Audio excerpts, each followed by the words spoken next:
একটা জিনিস খেয়াল করলাম, ইঞ্জিন অয়েল চেঞ্জ করছিলাম আমি 300-তে, তো এখন 1377। আসলে সময় পাই নাই, তো আজকে ইঞ্জিন অয়েল চেঞ্জ করলাম। ইঞ্জিন অয়েল চেঞ্জ করার পরে বাইকের সাউন্ড চেঞ্জ, অস্থির সাউন্ড, এখন একদম স্মুথ।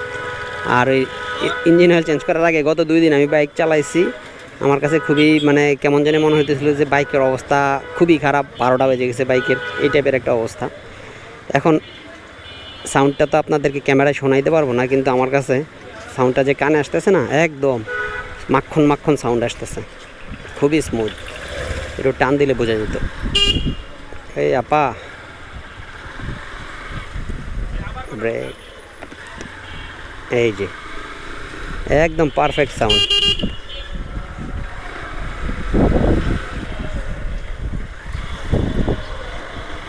একদম অস্থির সাউন্ড।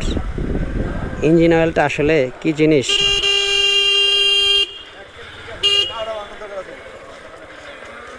সেটা চেঞ্জ করার পরে নতুন ইঞ্জিন অয়েলে বোঝা যায় মজা।